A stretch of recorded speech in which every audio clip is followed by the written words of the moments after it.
السلام علیکم ورحمۃ اللہ وبرکاتہ۔ وہ آہستہ آہستہ ساحل پر چٹان کے ساتھ ساتھ جا رہا تھا۔ چلتے چلتے رک گیا، جھک کر ریت سے کچھ اٹھایا اور ہتھیلی پر رکھ کر سب کو دکھایا۔ یہ ہتھیلی جتنی بڑی سلیب تھی جو سیاہ لکڑی کی بنی ہوئی تھی۔ اس کے ساتھ ایک مضبوط دھاگا تھا۔ اس نے ان لاشوں کے بکھرے ہوئے اعضاء کو دیکھا جنہیں گدھ کھا رہے تھے، پھر کھوپڑی کو دیکھا جو گدھ کے پنجوں سے اس کے سامنے گری تھی۔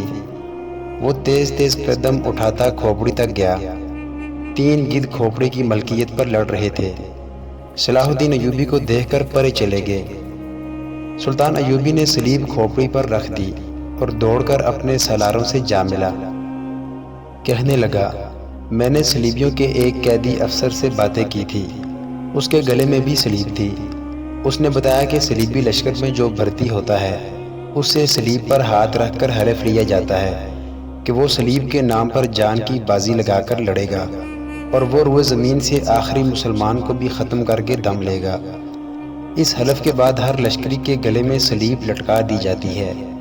یہ سلیب مجھے ریت سے ملی ہے، معلوم نہیں کس کی تھی۔ میں نے اس کھوپڑی پر رکھ دی ہے تاکہ اس کی روح سلیب کے بغیر نہ رہے۔ اس نے سلیب کی خاطر جان دی ہے۔ سپاہی کو سپاہی کے حلف کا احترام کرنا چاہیے۔ سلطان شداد نے کہا، یہ تو آپ کو معلوم ہے کہ سلیبی یروشلم کے مسلمان باشندوں کا کتنا کچھ احترام کر رہے ہیں۔ وہاں سے مسلمان بیوی بچوں کو ساتھ لے کر بھاگ رہے ہیں۔ ہماری بیٹیوں کی آبرو لوٹی جا رہی ہے۔ ہمارے قیدیوں کو انہوں نے ابھی تک نہیں چھوڑا۔ مسلمان جانوروں کی سی زندگی بسر کر رہے ہیں۔ کیا ہم ان عیسائیوں سے انتقام نہیں لیں گے؟ انتقام نہیں، صلاح الدین ایوبی نے کہا، ہم فلسطین لیں گے، مگر فلسطین کے راستے میں ہمارے اپنے حکمران حائل ہیں۔ وہ چلتے چلتے رک گیا اور بولا، کفار نے صلیب پر ہاتھ رکھ کر سلطنت اسلامیہ کے خاتمے کا حلف اٹھایا ہے۔ میں نے اپنے اللہ کے حضور کھڑے ہو کر اور ہاتھ اپنے سینے پر رکھ کر قسم کھائی ہے کہ فلسطین ضرور لوں گا اور سلطنت اسلامیہ کی سرحدیں افق تک لے جاؤں گا۔ مگر میرے رفیقو، مجھے اپنی تاریخ کا مستقبل کچھ روشن نظر نہیں آتا۔ ایک وقت تھا کہ عیسائی بادشاہ تھے اور ہم جنگجو۔ اب ہمارے بزرگ بادشاہ بنتے جا رہے ہیں اور عیسائی جنگجو۔ دونوں قوموں کا رجحان دیکھ کر میں کہہ رہا ہوں کہ ایک وقت آئے گا جب مسلمان بادشاہ بن جائیں گے مگر عیسائی ان پر حکومت کریں گے۔ مسلمان اسی میں بدمست رہیں گے کہ ہم بادشاہ ہیں، آزاد ہیں، مگر وہ آزاد نہیں ہوں گے۔ میں فلسطین لے لوں گا مگر مسلمانوں کا رجحان بتا رہا ہے کہ وہ فلسطین گنوا بیٹھیں گے۔ عیسائیوں کی کھوپڑی بڑی تیز ہے۔ 50,000 سوڈانی لشکر کو کون پال رہا تھا؟ ہماری خلافت اپنی آستین میں ناجی نام کا سانپ پالتی رہی ہے۔ میں پہلا امیر مصر ہوں جس نے دیکھا ہے کہ یہ لشکر ہمارے لیے نہ صرف بیکار ہے بلکہ خطرناک بھی ہے۔ اگر ناجی کا خط پکڑا نہ جاتا تو آج ہم سب اس لشکر کے ہاتھوں مارے جا چکے ہوتے یا اس کے قیدی ہوتے۔ اچانک ہلکا سا زناٹا سنائی دیا اور ایک تیر صلاح الدین ایوبی کے دونوں پاؤں کے درمیان ریت میں لگا۔ جدھر سے تیر آیا تھا اس طرف سلطان ایوبی کی پیٹھ تھی۔ سالاروں میں سے کوئی بھی ادھر نہیں دیکھ رہا تھا۔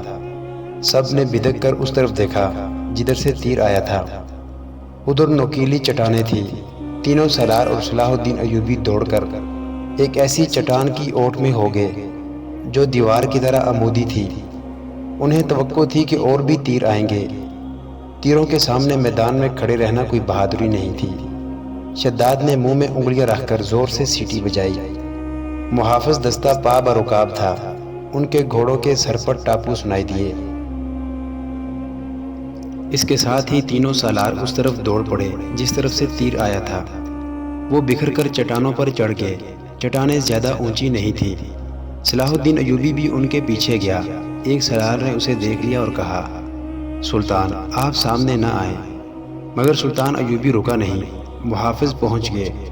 صلاح الدین ایوبی نے انہیں کہا، ہمارے گھوڑے یہیں چھوڑ دو اور چٹانوں کے پیچھے جاؤ، ادھر سے ایک تیر آیا ہے، جو کوئی نظر آئے اسے پکڑ لاؤ۔ سلطان ایوبی چٹان کے اوپر گیا تو اسے اونچی نیچی چٹانیں دور دور تک پھیلی ہوئی نظر آئیں۔ وہ اپنے سالاروں کو ساتھ لیے پچھلی طرف اتر گیا اور ہر طرف گھوم پھر کر اور چٹانوں پر چڑھ کر دیکھا، کسی انسان کا نشان تک نظر نہ آیا۔ محافظ چٹانی علاقے کے اندر اوپر اور ادھر ادھر گھوڑے دوڑا رہے تھے۔ صلاح الدین ایوبی نیچے اتر کر وہاں گیا جہاں ریت میں تیر گڑا ہوا تھا۔ اس نے اپنے رفیقوں کو بلایا اور تیر پر ہاتھ مارا۔ تیر گر پڑا۔ سلطان ایوبی نے کہا، دور سے آیا ہے اس لیے پاؤں میں لگا ہے، ورنہ گردن یا پیٹھ میں لگتا۔ ریت میں بھی زیادہ نہیں اترا۔ اس نے تیر اٹھا کر دیکھا اور کہا، صلیبیوں کا ہے، حشیشین کا نہیں ہے۔ سلطان کی جان خطرے میں ہے، ایک سالار نے کہا، اور ہمیشہ خطرے میں رہے گی۔ صلاح الدین ایوبی نے ہنس کر کہا، میں بحیرہ روم میں کفار کی وہ کشتیاں دیکھنے نکلا تھا جو ملاحوں کے بغیر ڈول رہی ہیں، مگر میرے عزیز دوستو، کبھی نہ سمجھنا کہ صلیبیوں کی کشتی ڈول رہی ہے۔ وہ پھر آئیں گے، گھٹاؤں کی طرح گرجتے آئیں گے اور برسیں گے بھی، لیکن وہ زمین کے نیچے سے اور پیٹھ کے پیچھے سے بھی وار کریں گے۔ ہمیں اب صلیبیوں سے ایسی جنگ لڑنی ہے جو صرف فوجیں نہیں لڑیں گی۔ میں جنگی تربیت میں ایک اضافہ کر رہا ہوں۔ یہ فن حرب و ضرب کا نیا باب ہے، اسے جاسوسوں کی جنگ کہتے ہیں۔ سلطان ایوبی تیر ہاتھ میں لیے گھوڑے پر سوار ہو گیا اور اپنے کیمپ کی طرف چل پڑا۔ اس کے سالار بھی گھوڑوں پر سوار ہو گئے۔ ان میں سے ایک نے سلطان کے دائیں طرف اپنا گھوڑا کر دیا، ایک نے بائیں کو، اور ایک نے اپنا گھوڑا اس کے بالکل پیچھے اور قریب رکھا تاکہ کسی بھی طرف سے تیر آئے تو صلاح الدین ایوبی تک نہ پہنچ سکے۔ صلاح الدین ایوبی نے اس تیر پر ذرا سی بھی پریشانی کا اظہار نہ کیا جو کسی نے اسے قتل کرنے کے لیے چلایا تھا۔ اپنے رفیق سالاروں کو اپنے خیمے میں بٹھائے ہوئے وہ بتا رہا تھا کہ جاسوس اور شب خون مارنے والے دستے کس قدر نقصان کرتے ہیں۔ وہ کہہ رہا تھا، میں علی بن سفیان کو ایک ہدایت دے چکا ہوں، لیکن اس پر عمل درآمد نہیں ہو سکا کیونکہ فوراً ہی مجھے اس حملے کی خبر ملی اور عمل درآمد دھرا رہ گیا۔ تم سب فوری طور پر یوں کرو کہ اپنے سپاہیوں اور ان کے عہدیداروں میں سے ایسے افراد منتخب کرو جو دماغی اور جسمانی لحاظ سے مضبوط اور صحت مند ہوں، باریک بین، دور اندیش، قوت فیصلہ رکھنے والے، جان باز قسم کے آدمی چنو۔ میں نے علی کو ایسی آدمیوں کی جو صفات بتائی تھی وہ سب سن لو۔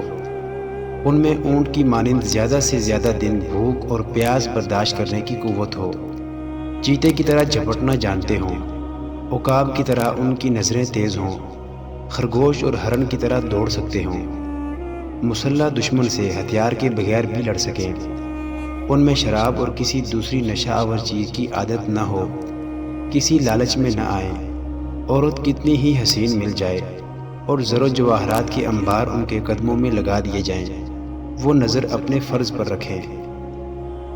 اپنے دوستوں اور ان کے کمانداروں کو خاص طور پر ذہن نشین کرا دیں کہ عیسائی بڑی ہی خوبصورت اور جوان لڑکیوں کو جاسوسی کے لیے اور فوجوں میں بے اطمینانی پھیلانے کے لیے اور عسکریوں کو جذبے کے لحاظ سے بیکار کرنے کے لیے استعمال کر رہے ہیں۔ میں نے مسلمانوں میں یہ کمزوری دیکھی ہے کہ عورت کے آگے ہتھیار ڈال دیتے ہیں۔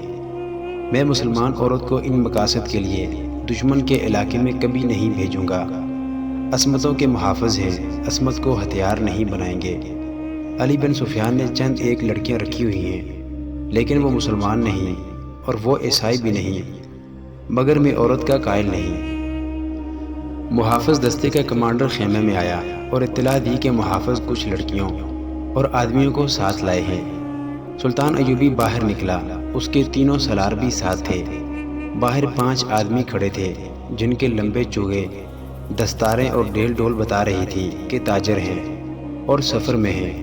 ان کے ساتھ 7 لڑکیاں تھیں، 7 جوان تھیں اور ایک سے بڑھ کر ایک خوبصورت۔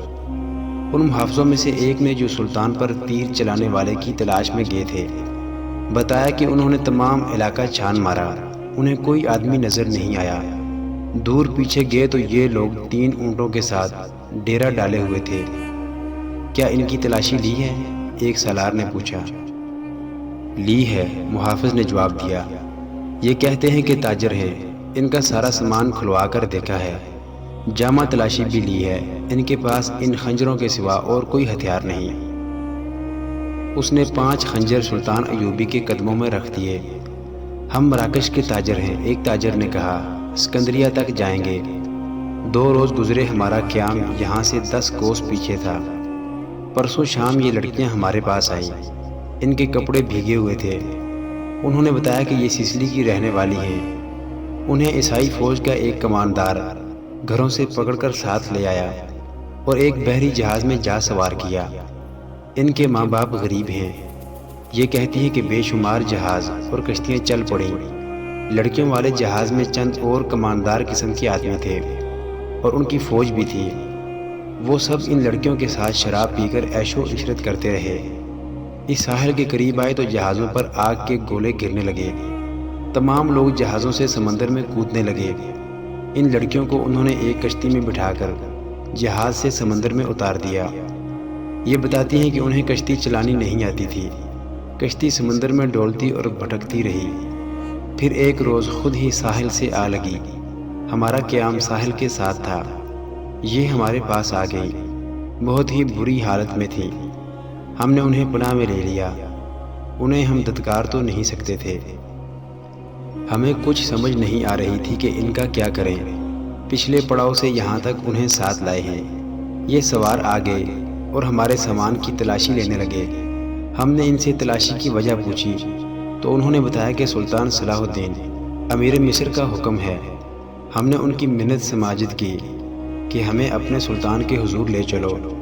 ہم عرض کریں گے کہ ان لڑکیوں کو اپنی پناہ میں لے لے۔ ہم سفر میں ہیں، انہیں کہاں کہاں لیے پھریں گے۔ لڑکیوں سے پوچھا تو وہ سسلی کی زبان بول رہی تھی۔ وہ ڈری ڈری سی لگتی تھی۔ ان میں سے 2-3 اکٹھی ہی بولنے لگیں۔ صلاح الدین ایوبی نے تاجروں سے پوچھا کہ ان کی زبان کون سمجھتا ہے۔ ایک نے بتایا کہ صرف میں سمجھتا ہوں۔ یہ التجا کر رہی ہیں کہ سلطان انہیں پناہ میں لے لے۔ کہتی ہیں کہ ہم تاجروں کے قافلے کے ساتھ نہیں جائیں گی، کہیں ایسا نہ ہو کہ راستے میں ڈاکو ہمیں اٹھا کر لے جائیں۔ ادھر جنگ بھی ہو رہی ہے، ہر طرف عیسائیوں اور مسلمانوں کے سپاہی بھاگتے دوڑتے پھر رہے ہیں۔ ہمیں سپاہیوں سے بہت ڈر آتا ہے۔ ہمیں جب گھروں سے اٹھایا گیا تھا تو ہم سب کنواری تھیں۔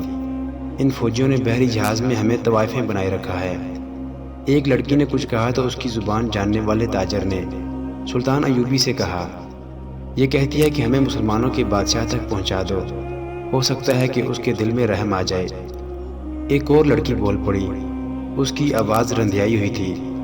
تاجر نے کہا، یہ کہتی ہے کہ ہمیں عیسائی سپاہیوں کے حوالے نہ کیا جائے۔ میں مسلمان ہو جاؤں گی بشرطے کہ کوئی اچھی حیثیت والا مسلمان میرے ساتھ شادی کرے۔